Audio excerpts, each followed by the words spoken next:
everyone, it's Wayne here again. Thank you for taking the time to view my videos and my vlogs.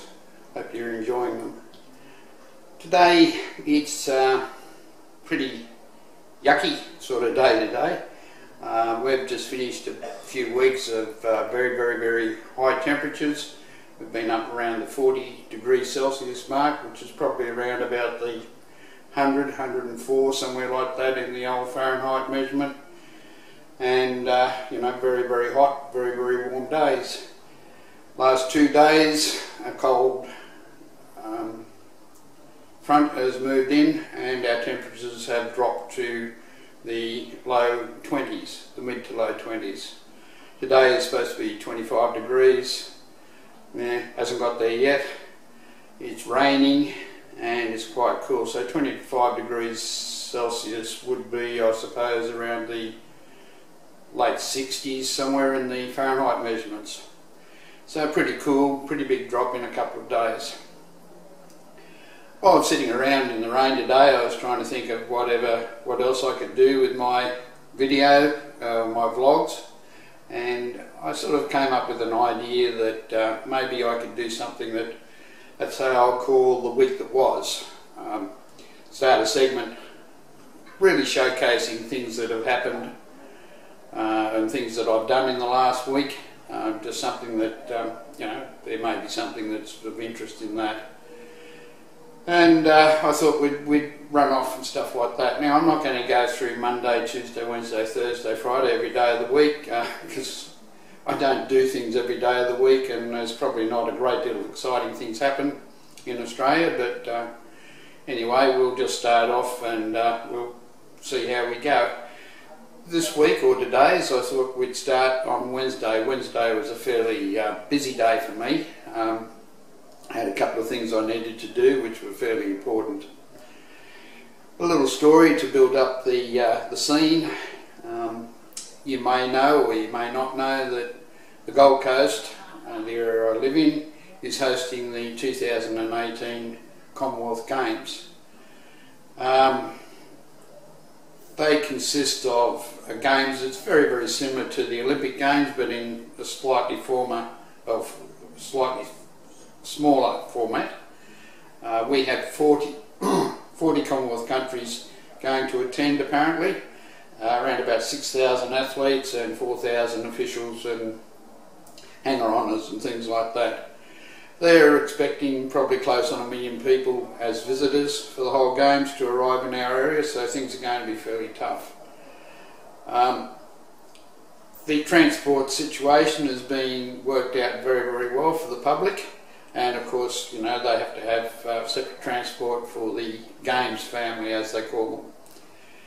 Anyway, at the beginning of the Games, when they first announced it last year, the Games Organisation Committee called for volunteers.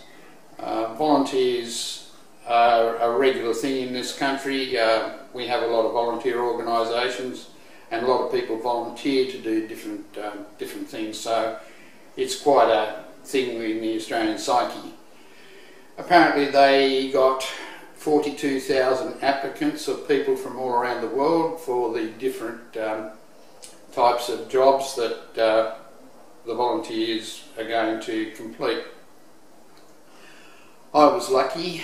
I got selected as a driver for these games, so I'm quite happy with that. Out of the 42,000 people, they selected 15,000 people, and these 15,000 people will fill up all the volunteer games, like all the volunteer areas like games venue managements, transport, anything that you can think, you know, that gets carried out by a person. So that'll be all sorts of stuff done by the volunteers.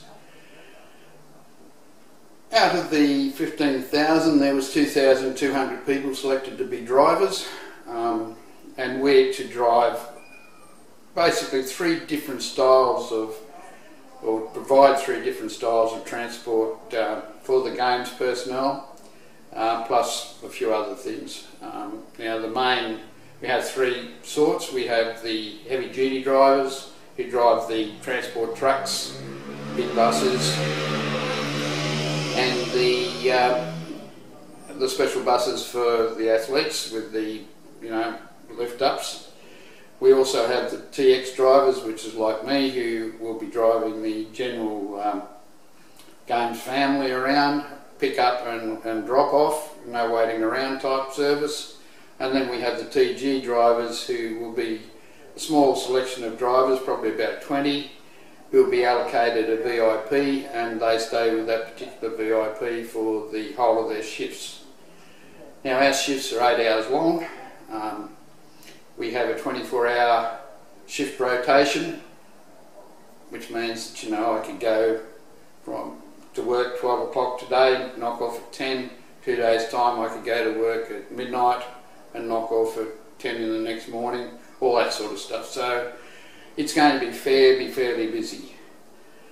Anyway, to get back to Wednesday, I had to go down to the Uniform and Accreditation Centre. Now the Accreditation Centre is where we did our final security checks, and we got our IDs and our venue passes. Also, while we were there, we were required to pick up our uniforms. So this is what I'm going to show you now. This is our uniform that we have for the games. This is the general uniform for the basically the general workers. The first part of the uniform that we got was our shirts. These shirts, we got three shirts to run. As you can see, they're quite casual but quite bright. The gold and blue represent the sunshine of Australia, and the blue is the sea that surrounds Australia, etc. So this is sort of a bit symbolic. Normally our colours are green and gold, but they've decided to go blue and gold for this one. They have a Aboriginal motif around the shirt. This was developed by a lady in Brisbane, and the Aboriginals are very involved in the production of these games as well. They have the games motif on them and all the rest of it. They're a long sleeve shirt, but the sleeves can be rolled up, and they have tags to hold the rolled up sleeves up. They also have a little handy thing here, which is a little thing across the front where we can keep our sunglasses, and this is going to be very handy for us that are doing the driving, because we'll be in and out of our vehicles, in and out of buildings, so good place to be able to keep your sunglasses. The trousers we have are also quite bright. They're blue, as you can see. It's quite a bright blue, not the sort of thing that I'd be wearing around the streets on an everyday sort of matte fashion, but anyway, they're quite nice. They have the Games motif on the side of the leg. They also come with an added feature, is that the legs can be zipped off to make shorts. Now this is pretty good for us, because even in April, even though it's getting cooler, the weather will be still quite warm. So I'll be probably wearing it mostly as shorts. So that's not a bad idea. I thought that's pretty good. We also get a splash jacket, basically the same as everything else. It's gold and blue. Will be well seen around the place. It has a hood on the inside in case it sort of gets a little bit wet.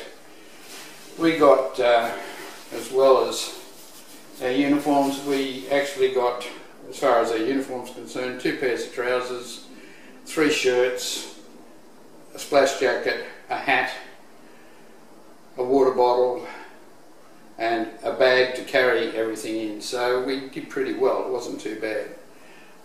We're allowed to keep these uniforms, so I reckon that you'll find probably just anywhere after April, you'll find that there'll be a lot of these things for sale on YouTube, or not YouTube, on eBay. Duh, bit thick. Anyway, yeah, so looking forward to doing all this. These games too also have an added addition to them, I guess, they will be held in conjunction with the paraplegic games. So we will have two sorts of athletes that we'll be carrying around. We'll have the paraplegic athletes who probably are a little bit sort of different mobility problems, and we have the ordinary bodied athletes that will be carried around as well. We're driving four different sorts of vehicles in my class. We have a station wagon type vehicle which can be used mainly for the paraplegic athletes because it's easier for them to slide in and out of them. They have quite a big boot space, so we can carry wheelchairs, etc. quite easily.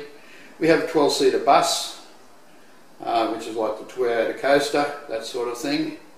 We also have the Kia Carnival, which is an 8-seater vehicle. I have to be driving one of these. They're quite comfortable, and you know, we can carry up to about 8 people. And then we have a Mitsubishi SUV. So we've got sort of 4 different sorts of vehicles to carry people around in. As I said, they're 24-hour shift, and we'll be fairly busy. I have 16 shifts out of the 18 days of the games, so I'm going to be fairly busy, and I'm looking forward to it. Anyway, I just thought that might be something of interest to some people. Please don't hesitate to give me a thumbs up, and please subscribe to my channel. I'd love you to do that. And please let me know what you think. Please write in the comment section. You may have to become a member of YouTube. It's nothing binding. All you have to do is just basically sign in, make a membership, and then you can pass comments on all the videos that you can see on YouTube. And believe me, there's millions of them. Anyway, thank you very, very much, and until the next time, as always, from me, it's hooroo, and please take care.